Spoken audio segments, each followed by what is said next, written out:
Assalamu alaikum. Welcome to the Islamic Economic Series. Today, we're going to dive deep into something that really challenges the bedrock of modern economics. We're talking about an Islamic theory of consumer behavior, one that looks far beyond the simple idea of just maximizing utility. So here's our game plan. First, we're going to take apart the conventional model of the consumer, see what makes it tick and where it falls short. Then we'll build up a whole new framework, one that's rooted in Islamic principles.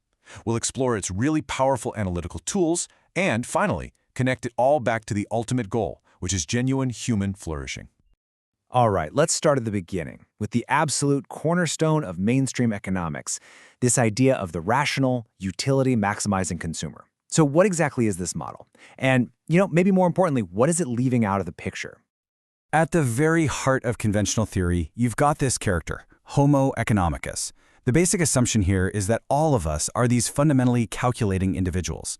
We're constantly weighing the costs and benefits of everything to squeeze out the maximum possible satisfaction, what economists call utility, from every purchase, all while staying within our budget, of course. Now, you have to admit, this model is pretty elegant in its simplicity. It basically assumes that any choice we make must have utility for us. Well, because we chose it. But that really begs a huge question, doesn't it?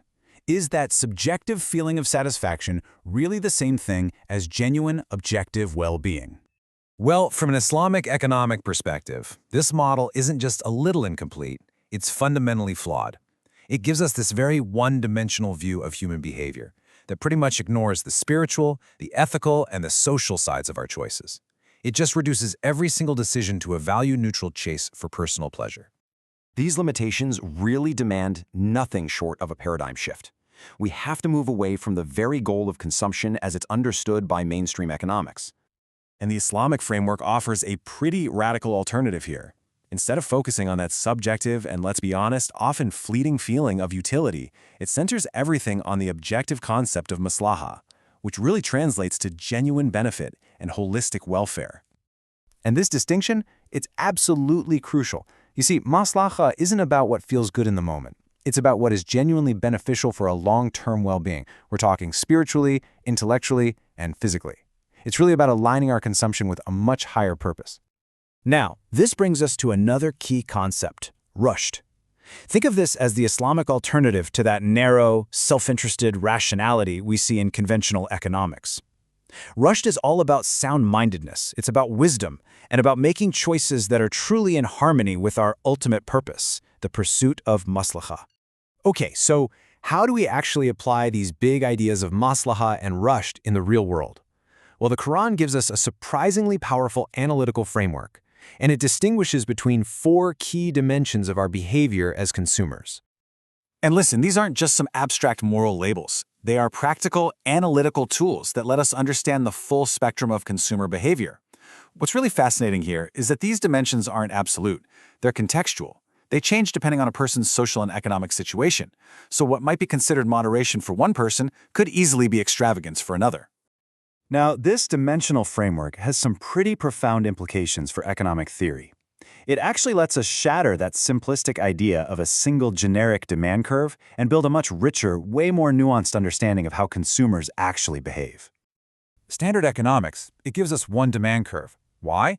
Because it assumes there's only one type of consumer, the utility maximizer.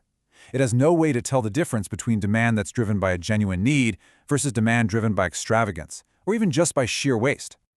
So, using this Islamic framework, we can take the standard marginal propensity to consume and break it down into 4 distinct propensities. Each one corresponds to one of those behavioral dimensions we just talked about, and this lets us model a much wider and, frankly, more realistic range of consumer responses to changes in their income. This theoretical innovation, it leads us to a pretty groundbreaking conclusion. The law of demand isn't one single monolithic thing. It's actually a family of 4 distinct curves, and each one represents a different and totally observable mode of consumer behavior. This is really where the analytical power of the Islamic framework shines. It lets us model a range of consumer behaviors with a level of precision and nuance that's just not possible with the old model. And that brings us to the ultimate purpose of all this. What is the true goal of consumption anyway? I mean, if it's not simply maximizing utility, then what should we be aiming for? And does just endlessly accumulating more stuff actually get us there? Well, this brings us to something called the Easterlin paradox, which is a really well-established finding in social science. It basically shows that once our basic needs are met, any further increases in income and wealth don't really lead to corresponding increases in our happiness. The link just kind of breaks. The Islamic theory of consumption doesn't just align with this finding, it gives us a powerful explanation for it. It shows that our level of well-being isn't determined by how much we consume, but by how we consume. A life of moderation, it turns out, leads to the highest happiness, while both niggardliness and extravagance ultimately reduce it.